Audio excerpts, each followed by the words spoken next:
For all the women who got cheated on, did you not have a feeling already? We know our men. You know when your man's a liar. You know when your man's a womanizer. You know when your man's looking at other women. You know your man. Come on, let's just be honest here. You know when something's not right.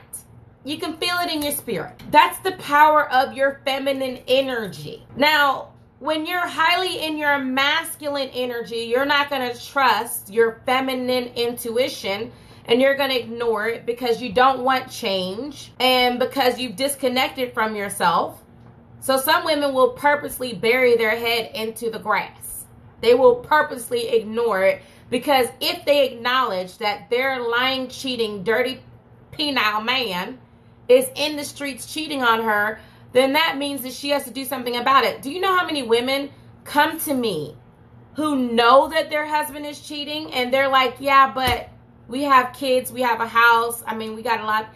It would be more headache to acknowledge it, then that means I have to do something about it and I don't feel like doing anything right now. Maybe we can wait until after Christmas or until after the summer or whatever excuses they come up with. You know when your man's cheating. Let me talk to y'all about the feminine energy. Who here is confused about what feminine energy is and how to increase your feminine energy? Because it seems like there are more questions about your feminine energy than anything else. Unfortunately, there's a lot more of us that are in our masculine energy. And let me clarify this. Feminine energy is associated with women because you have to think about energy as frequency. Every hormone in our body has an energy and a frequency. So women biochemically have 10 times more estrogen than men do. And men have 10 times more testosterone than women do. Now, there are exceptions. Just like there's some people that are born with extra chromosomes or what have you. There are exceptions. However, for the most part, heterosexual women have more estrogen than men by 10 folds. And the vibration of estrogen vibrates with feminine energy. And the vibration of testosterone vibrates with masculine energy. For the most part, there's exceptions, okay? Putting those to the side. Now, understand that even though women have 10 times more testosterone, women still have testosterone. Men still have estrogen. Everybody has both. However, because women have been lied to, they have been told that if they act like a man, think like a man, date like a man, work hard like a man, then they will be able to have all the benefits that men have. Men intentionally lied to women after they studied women. When women learn the art of seduction, and women have been seducing for a very long time, okay? When you're talking about women like Cleopatra and Nefertiti and many of the greats, like the great queens that ruled, these women had to seduce their men in order to gain power. And what they would do is they would use their feminine energy in order to influence the minds of the men, and not necessarily meaning that she's manipulating or controlling him or that she didn't care about him, because oftentimes these women would love these men. Her feminine energy and her ability to be able to seduce him allowed her to get power that she ultimately did not have without having that power through him. So what happened was men, because there was a lot of men in history who would lose everything by being seduced by the wrong woman. Or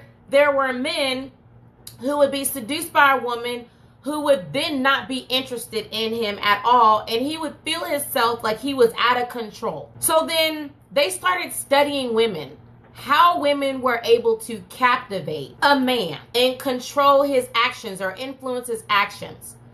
And then while they were trying to study and learn about women, they started writing letters to each other. They started writing books about each other. So then the men started studying about how women were becoming so powerful with being able to seduce men, and men started to hijack the technique of seduction.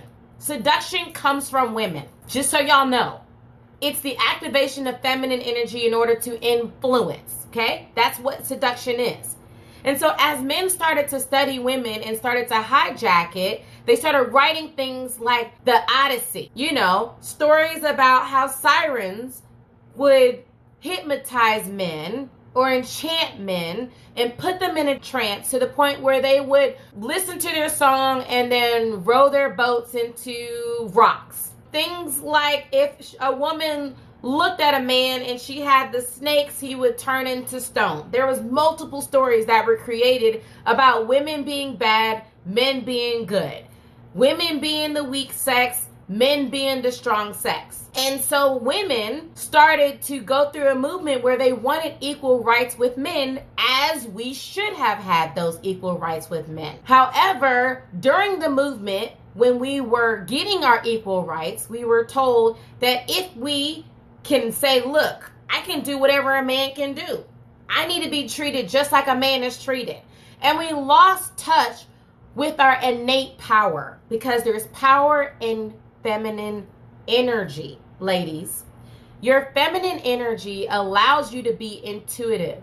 That means that you're able to tap into a power within you to know things without seeing it, without hearing it, or using any of your senses.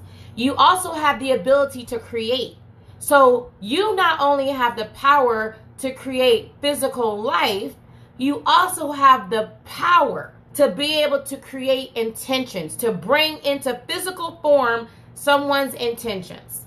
So if you have sex with a man and you don't have control over your feminine power, and his intentions are to control you, you are actually giving birth to that intentions. That's why, ladies, have you ever noticed that after having sex with a man, your life just going to hell, or things happening that you don't want to happen, or you start feeling down or feeling the D word or feeling really anxious? Have you not noticed that? Marilyn Monroe was a very strong seductress who got caught up. Because if you lose touch with who you are, because your insecurities and your traumas will always find their way to the top if you don't do your healing, then that is the way how men with toxic and dysfunctional tendencies and intentions weasel their way into your heart. That's why, for ladies, you can pretty much attract any man you want. You don't have a problem with attracting a man. But when it comes to that man that you really want, it's like, For those of you who seem to attract men, but when it comes to the man that you want, then you can't attract them, or you tend to select the ones that are toxic, that is your subconscious programming coming through. That is your traumas coming through. That is your brain's idea of normal that is coming through. And then, have you not noticed that, like, the man that you want does not want you? And it's because the polarity isn't there. The allure that brings in the men that you don't want is not there, because you're no longer a mystery. There's no anticipation. There's no curiosity. Either you're pretending to not be interested and it does not work if you're playing the game, or pretending to not be interested, or you're overly interested and that ruins the polarity. So that doesn't work either. It's kind of good that you don't know who you want, because that's not how this dating thing works. Like, people think that they're supposed to like somebody and then they start dating, and that's not how it works. For my clients that are in Diva University and Boss Diva University, like, they know that that's absolutely backwards. So when they start dating, I always encourage them, go out with the guy that you wouldn't look at, the guy that you wouldn't consider. I'm not saying the guy that you can't kiss with the lights on, ma'am. If he makes you want to throw up in your mouth a little bit, no, ma'am. It's a no, ma'am. Okay? You don't want that guy. But you want the guy who is a nice guy. He's a good guy, but you're not excited about him at first. That's the guy that you want. You want the guy that is a 5, 6, or a 7. If he makes you feel butterflies, you don't want that guy. You know what it's like?